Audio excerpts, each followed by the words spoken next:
محمد صلوات.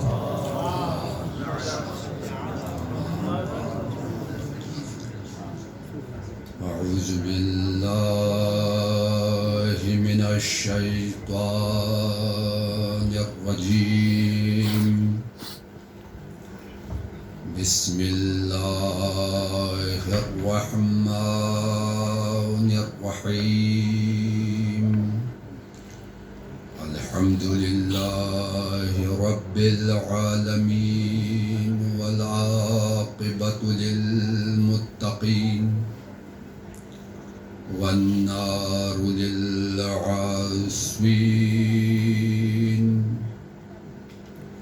ثم الصلاة والسلام على سيدنا ونبينا أبي القاسم محمد. صل على محمد وآل محمد عاجل الفرج. وعلى أهل بيته الطيبين الطاهرين المعصومين.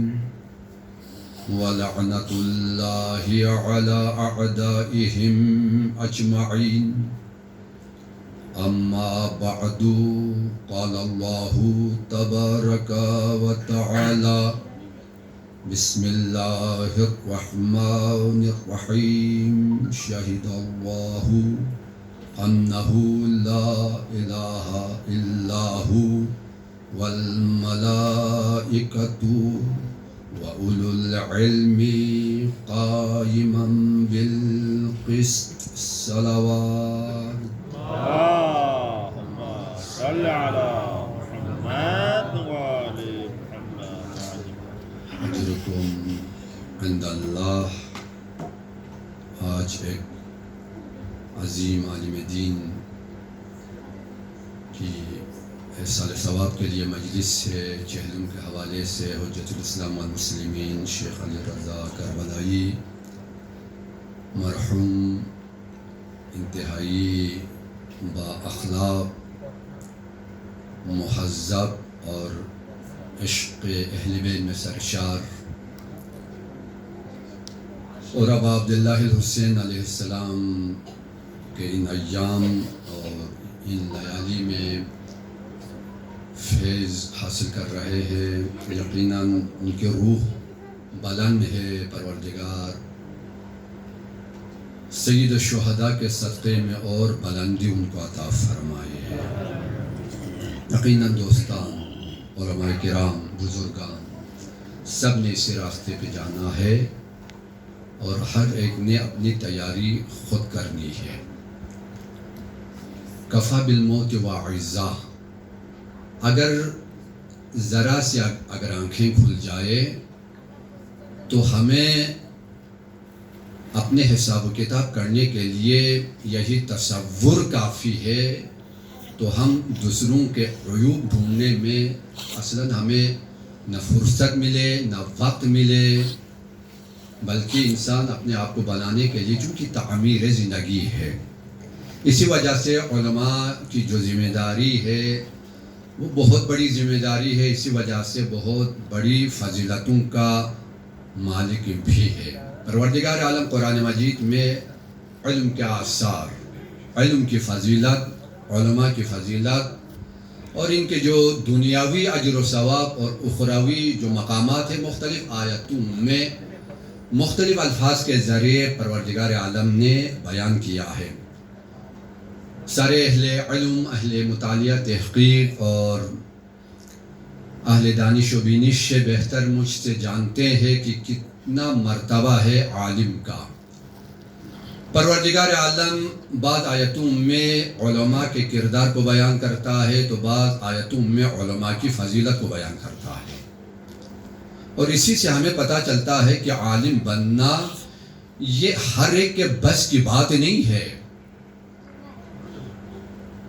جو قرآنی علوم کا ماہر بنے، جو دین کا ماہر بنے، جو لیتفقہ فی الدین کی منزل پر آ جائے، جو ورثۃ الانبیاء کی منزلت کو اپنائے، کوئی عام بندے کے بس کی بات نہیں ہے. اس لیے سورہ مبارکہ آل عمران آیت نمبر 18 یہاں پر پروردگار عالم اس کردار کا ذکر فرما رہا ہے جو ایک عالم کا کردار ہے. شہید اللہ انہ لا الہ الا. پروردگار یہ گواہی دیتا ہے کہ اس کے سوا کوئی معبود نہیں ہے. والملائکہ، اور خدا کے ساتھ اس گواہی میں اس کے سارے فرشتے شامل ہیں. الملائکہ، کل کے کل فرشتے اس گواہی میں شامل ہیں. اور اس کے بعد تیسرے گروہ کا اعلان کر رہا ہے وَأُولُو الْعِلْمِ قَائِمًا بِالْقِسْطِ. ایک تیسرا گروہ کہ جو گواہی دینے میں خود اللہ اور فرشتوں کے ساتھ شامل ہے، وہ کچھ اہل علم حضرات ہیں کہ خدا نے اتنی فضیلت ان کو دی ہے کہ خود اللہ کے ساتھ اس گواہی میں وہ شامل ہے. اور روئے زمین پر ان کا مقصد توحید کو پھیلانا ہے اور توحید پرستی کو اور نظام توحید کو زمین پر قائم کرنا ہے. توحید کی گواہی کا مطلب فقط لا الہ الا اللہ کہنا نہیں ہے. لا الہ الا اللہ کا مطلب یہ ہے کہ ہر باطل نظام کی نفی کر کے، ہر باطل قوت کی نفی کر کے، ہر باطل اہل اقتدار کی نفی کر کے، ہر باطل سوچ کی نفی کر کے، ہر باطل نظریے کی نفی کر کے خالصتاً نظام توحید کو روئے زمین پر قائم کرے. وہ گواہی فقط اپنے قول کے ذریعے نہیں دیتے، اپنے کردار کے ذریعے بھی دیتے ہیں. شہید اللہ انہ لا الہ الا ہو. کتنی بڑی گواہی ہے اور کتنا بڑا مرتبہ ہے اہل علم کا کہ جو اللہ کے ساتھ گواہ میں شریک ہے. اور قائماً بالقسط، ان کی صفت کیا ہے کہ یہ عدالت پہ قائم ہے. بہت سارے مترجمین اور مفسرین نے یہاں پر ترجمہ صحیح نہیں کیا، چونکہ قائماً بالقسط یہ اولو العلم کے ساتھ ہے. انہوں نے کہا کہ نہیں یہ اللہ کے ساتھ ہے. نہیں، ایک توجیہ ہم یہ کر سکتے ہیں کہ اللہ اور فرشتے اور اولو العلم یہ سارے عدالت محور ہے. یہاں پر ایک عالم کی فضیلت جو ہمارے سامنے آ جائے وہ یہ ہے کہ عالم وہ ہے جو عدالت محور ہے، یعنی روئے زمین پر وہ عدالت الہیہ، عدل الہی کو قائم کرنا چاہتے ہیں. یہاں پر ہمیں چونکہ قرآن کو سمجھنے کے لیے ہمیں ثقلین جو ہمارے لیے پیغمبر کی جو میراث ہے، ہمیں قرآن کو سمجھنے کے لیے اہل بیت کی ضرورت ہے. بہت سارے مفسرین لغت پہ اعتبار کرتے ہیں، دوسروں کے نظریات پر اعتماد کرتے ہیں، اعتبار کرتے ہیں، لیکن اگر ان کی نگاہیں نہیں اٹھتی ہے تو اہل بیت کی روایت کی طرف نہیں اٹھتی ہے. ارے قرآن کو سمجھنے کے لیے ہمیں اہل بیت کے دروازے پر آنے کی ضرورت ہے. تو یہی تو وجہ ہے کہ امام باقر علیہ السلام نے، امام سجاد علیہ السلام نے فرمایا کہ یہاں پر قائماً بالقسط سے مراد، جو دوسرے لوگ کہتے ہیں کہ مراد خود اللہ ہے، یہاں پر اللہ کی صفت نہیں ہے. یہاں پر سب سے پہلے ہم آل محمد کی صفت ہے، اس کے بعد ہمارے ماننے والے علماء کی صفت ہے.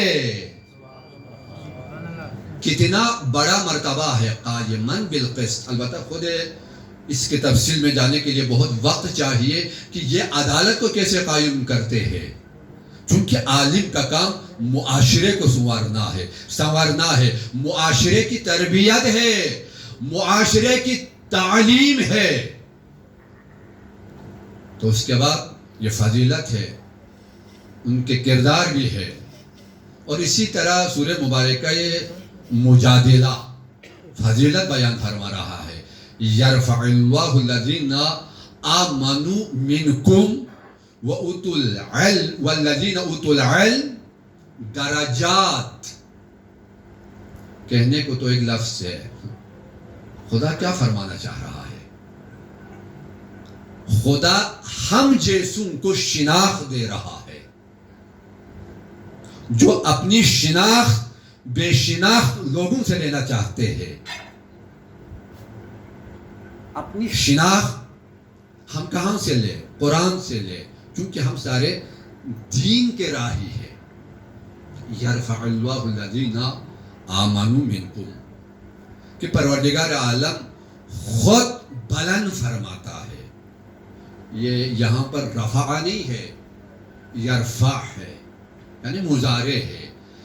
یعنی پروردگار کا جو عمل ہے، پروردگار جو کرنا چاہتا ہے، اس میں کوئی تعطیل کا تصور نہیں ہے کہ آج کرے تو کل نہ کرے. نہیں، یرفعی جہاں پر مضارع آ جائے اس کا معنی حال اور استقبال دونوں ہے. مضارع جہاں پر قرآن میں آ جائے معنی فقط حال نہیں ہے. قرآن فہمی، قرآن کو ہم کیسے سمجھیں گے، قرآن کے عمق تک ہم کیسے جائیں گے؟ ناقص مترجمین کے ذریعے ہم قرآن تک نہیں جا سکیں گے. قرآن کو خود سمجھنا ہوگا.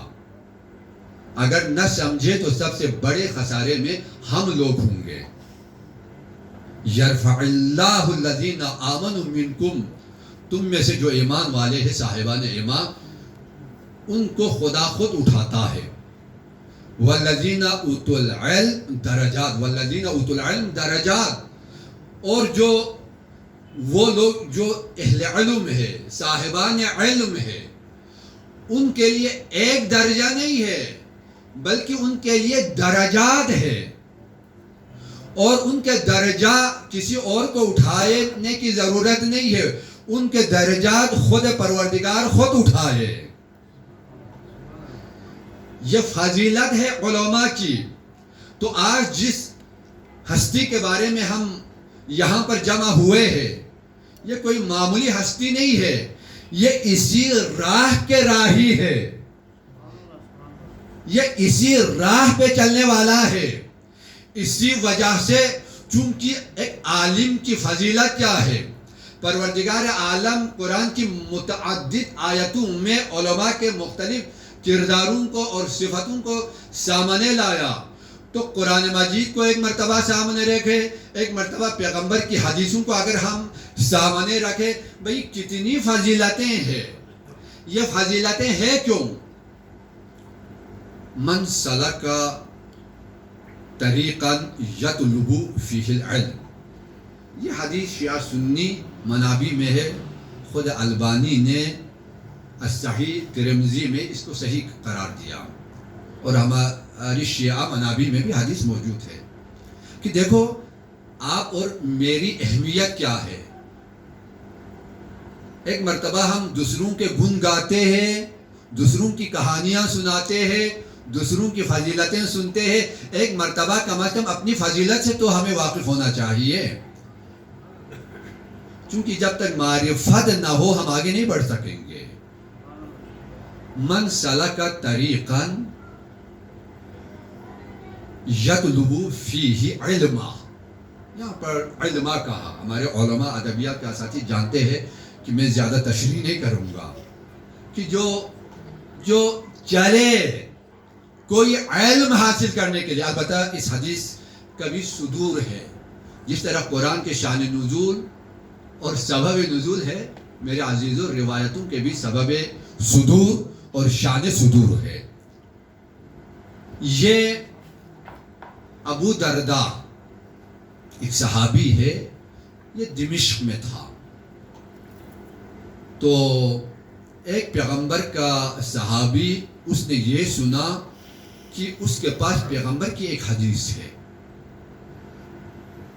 دیکھو جن راہوں پہ ہم چل رہے ہیں نا، اس نے کہا کہ چونکہ پیغمبر کی ایک حدیث سے، تو وہ مدینے سے چلتا ہے پیدل، دمشق میں پہنچ جاتا ہے ابو درداء کے پاس. سلام کیا، اس کے بعد کہا کہ میں نے سنا ہے کہ پیغمبر کی ایک حدیث تمہارے پاس ہے، میں اس حدیث کو سننے کے لیے اتنا سفر کیا ہوں.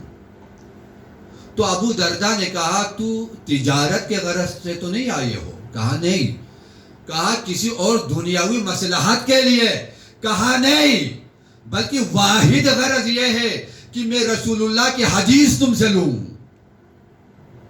کہا پھر سنو، پیغمبر نے فرمایا قال رسول اللہ من سلک طریقا یطلب فیہ علما سلک اللہ بہ طریقا الی الجنہ.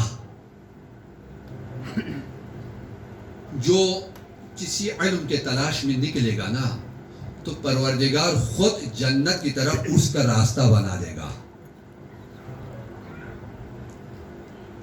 اور اس کے بعد فرمایا وَإِنَّ الْمَلَائِكَةَ لَا تَضَعُ أَجْنِحَتَهَا لِطَالِبِ الْعِلْمِ. اس کے بعد کہا کہ بے شک ملائکہ اپنے پر بچھاتے ہیں اس کے لیے جو علم کی تلاش میں نکلے. چونکہ آج ایک عالم کی تجلیل ہے، صاحب علم کی تجلیل ہے، آج ایک صاحب فکر کی تجلیل ہے، علامہ کربلائی صاحب مرحوم کی تجلیل ہے، آج ان کے احصال ثواب کی مجلس ہے. تو یہاں پر ارشاد یہ ہو رہا ہے کہ بے شک ملائکہ علم کی تلاش میں نکلنے والوں کے آگے اپنے پر بچھاتے ہیں. کیوں بچھاتے ہیں؟ چونکہ خوش ہو کر ان الملائکۃ، یہاں پر بچھانے کے لیے ایک ملک کی بات نہیں ہے میرے عزیزوں. ہم اگر کہیں پر جاتے ہیں 2 بندے استقبال کے لیے آگے آ جائے ہم پھولے نہیں سماتے. اور اگر کسی ملک میں جائے کوئی بڑے عہدیدار ہمارے سامنے آ جائے ہم مرتے دم تک یہی دہراتے رہیں گے. اور اگر کوئی بڑا سرکاری بندہ کوئی صدر یا وزیر اعظم کسی ملک میں جائے تو پروٹوکول کا طریقہ یہی ہے جو سب سے محبوب ہوگا اس کے لیے سرخ قالین بچھا دے. سرخ قالین بچھانے کا مطلب یہ ہے کہ یہ آنے والا مہمان کوئی عام مہمان نہیں ہے، یہ بہت عزیز مہمان ہے. اب جس قدر وہ قالین اس کے لیے بچھائے، ارے کس قدر بچھائے گا؟ آدھا میل، 1 میل، زیادہ سے زیادہ 1 میل کے فاصلے پر قالین، سرخ قالین اگر بچھا دے تو اس بات کی دلیل ہے یہ آنے والا مہمان یہ سب سے زیادہ محبوب ہے. اگر کپڑے کے قالین اگر 1 میل کے فاصلے پر اگر کوئی حکومت آپ اور ہمارے پیروں کے نیچے اگر بچھائے تو ہم مرتے دم تک یاد کرتے ہیں.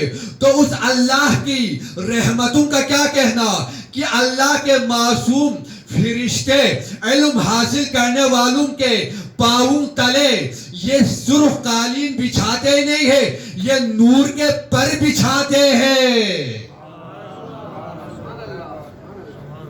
اور آیت اللہ جوادی آمولی فرماتے ہیں پتہ ہے یہ نور کا پر پھیلانے کا مقصد کیا ہے؟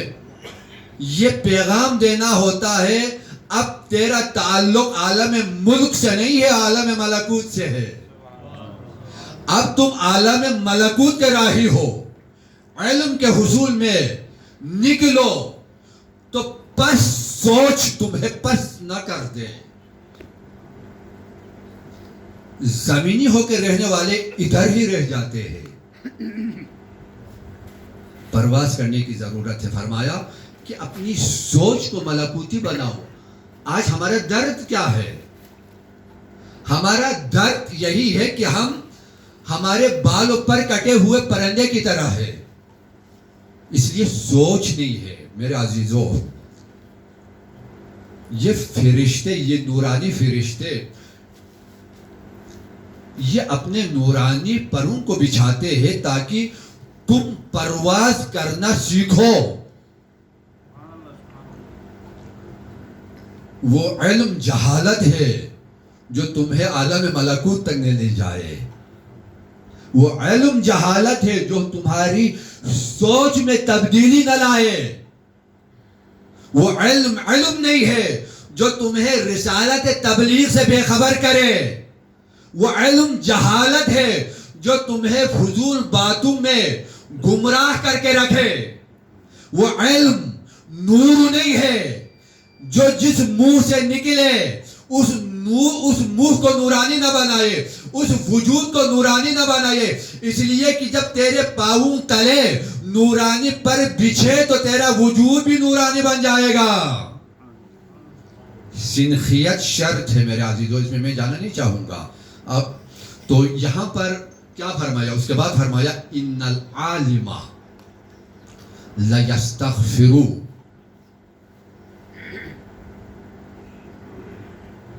کیا عجیب حدیث ہے. ان العالم لیستغفر من فی السماوات ومن فی الارض والحیتان فی جوف الماء. عالم بننا آسان نہیں ہے. عالم بننا بہت مشکل ہے. دین کو ہضم کرنے کی ضرورت ہے. ہم جیسے مجھ جیسا جاہل انسان جب دو اصطلاحات سے واقف ہوتا ہے تو پھر اس کو دوسرا کوئی نظر نہیں آتا. پیغمبر فرماتے ہیں جس میں جتنا علم آ جائے گا وہ اتنا باادب بن جائے گا اور جھک جائے گا.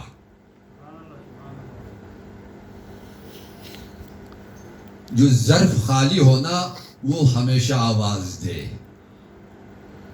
ہمیں خالی ظرف بننا نہیں ہے. میرے عزیزو, حوزہ علمیہ قوم ہے. اس سرزمین سے اگر خالی جائے نا, دنیا کا بدنصیب انسان ہے وہ. یہ نصیحت میں اپنے لیے کر رہا ہوں. آپ سب ہمارے استاد بھی بیٹھے ہوئے ہیں, ہم سے بہت لائق و انتہائی, لیکن اپنے لیے سناتا ہوں اور میں اپنے سے چھوٹا طالب علموں کو بھی سناتا ہوں تاکہ اپنی قیمت کا اندازہ ہو جائے. عالم بن جائے نا, آج جس عالم کا ہم تذکرہ کر رہے ہیں کتنا مرتبہ ہے ان کا. پیغمبر فرماتے ہیں ارے شیخ کربلائی کا مرتبہ ہم بتائے کہ کیا مرتبہ ہے اس مرد کا, اس رجل کا, اس عالم دین کا جس نے مکتب اہل بیت کے لیے گھر کو چھوڑا, مسافرت کر کے آئے, مہاجر بن کر آئے اور پردیس میں اس دنیا سے چلے گئے. ارے ان کا کتنا درجہ ہے پتا ہے. پیغمبر فرماتے ہیں ان کے لیے خود پروردگار کے جتنے بھی آسمانیں اور زمینیں اور ان کے درمیان جو مخلوقات ہیں یہ سب ان کے درجات کی بلندی کے لیے بارگاہ الہی میں استغفار کرے. ان العالم لیستغفر من فی السماوات ومن فی الارض. جو کچھ زمین آسمانوں اور زمینوں میں ہے, حتی الحیتان فی جوف الماء. عزیزو غور کرو, یہاں تک کہ مچھلیاں پانی کے اندر استغفار کرے. اب کیسے مچھلیوں کو پتا چلے کہ ہم اور آپ عالم بنے ہیں یا نہیں, ہم اور آپ طالب علم بنے ہیں یا نہیں, کیسے پتا چلے؟ عزیزو, کائنات کا سب سے بے شعور ترین مخلوق ہے انسان, جس کی بے شعوری پر قرآن نے کئی مرتبہ مہر لگا دی. یہ بے شعور انسان آپ اور میری نیت سے یہ کائنات واقف ہو جائے. البتہ یہ روان شناسی اور نفسیات کے علاوہ علوم تجربی سائنس کے حوالے سے بھی اگر ہم دیکھیں نا, بہت سارے علوم کے دریچے ہمارے لیے کھل جائے. بھائی کیسے؟ البتہ سائنس میں یہ طاقت نہیں ہے, کیسے سمجھے؟ میری نیت کے ساتھ سمندر کی مچھلیاں میرے لیے استغفار کرنے لگے. زمین و آسمان میں جو کچھ ہے یہ میرے لیے. اور ایک عجیب ایک اور حدیث بھی ہے, وہ شیعہ منابر میں ہے کہ ان اللہ و ملائکتہ و اہل السماوات عرض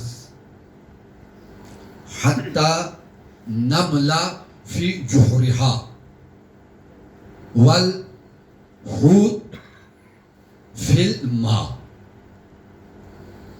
لیصلون علی العالم.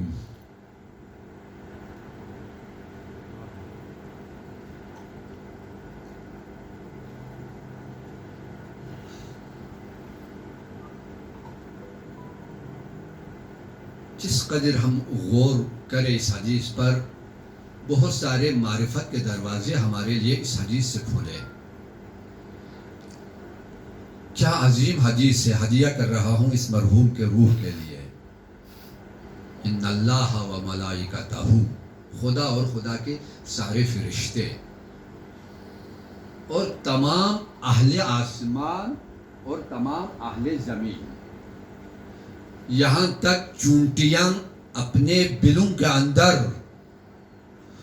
اور مچھلیاں دریا کے اندر علم حاصل کرنے والے علماء کے اوپر مسلسل درود بھیجتے ہیں. آپ بھی تو درود بھیجئے نا. اللہم صلی علی محمد و آل محمد وعجل فرجهم.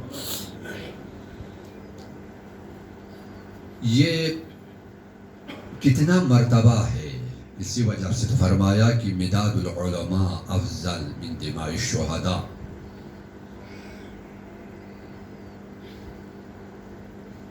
قلم کی سیاہی شہداء کے خون سے افضل ہے. قیامت کے دن وزن ہوگا میرے عزیزو. قلم کی سیاہی کہنا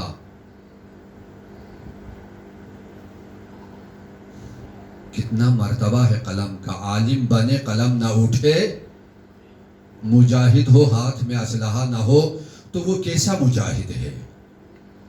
طالب علم بنے اور ہاتھ میں قلم نہ آ جائے تو وہ طالب علم نہیں ہے.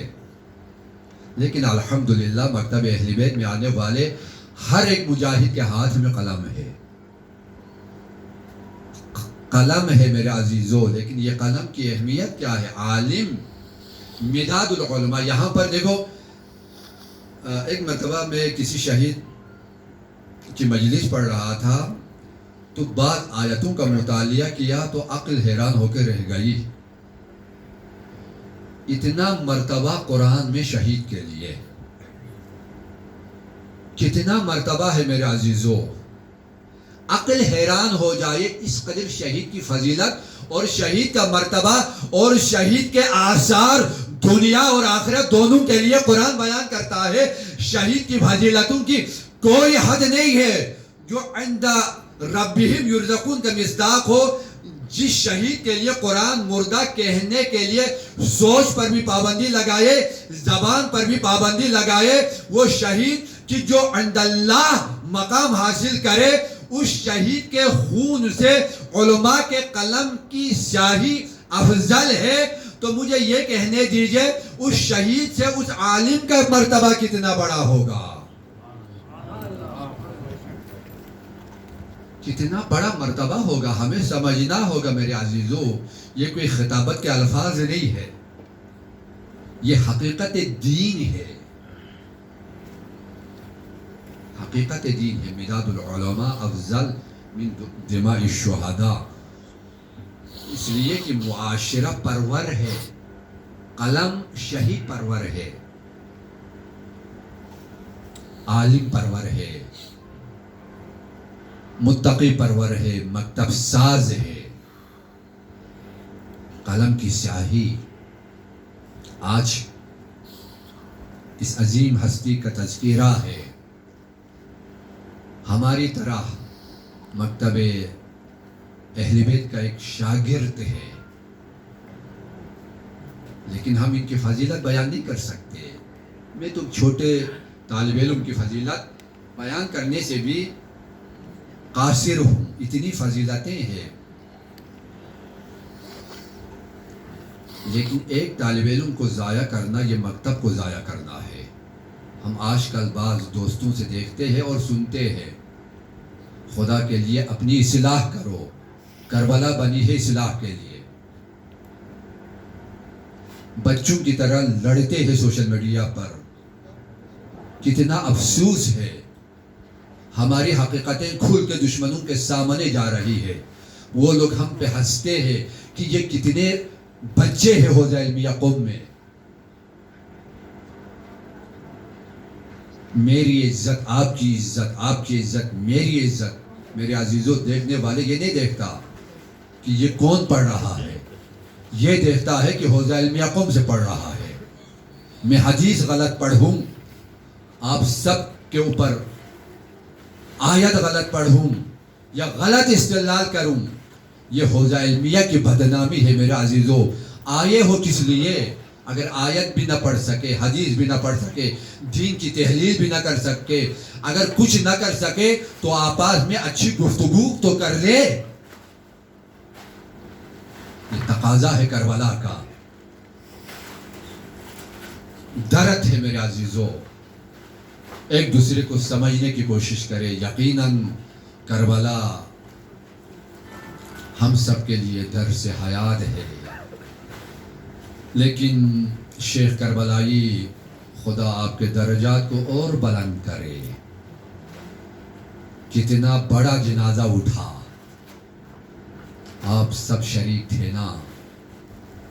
ان کے بیٹوں کو سب نے پرسہ دیا, ان کی بیٹیوں کو پرسہ دیا, گھر والوں کو پرسہ دیا, اور بڑے ادب اور احترام کے ساتھ یہ جنازہ اٹھا اور قبرستان تک یہ جنازہ گیا.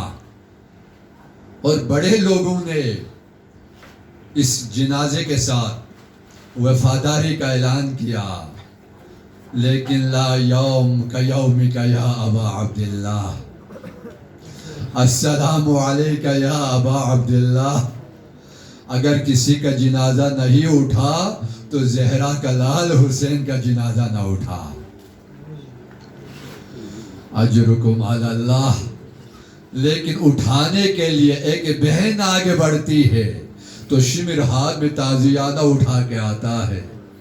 ارے رونے کے لیے ایک بیٹی آگے بڑھتی ہے, شمر ہاتھ میں تعزیانہ اٹھاتا ہے. ارے دنیا کا یہ غریب جنازہ ہے حسین کا, کہ جس جنازے پر نہ بہن کو رونے دیا, نہ بیٹی کو رونے دیا, بلکہ شمر ہاتھ میں تعزیانہ اٹھا کے, ارے کہیں سکینہ پہ, کہیں زینب پہ,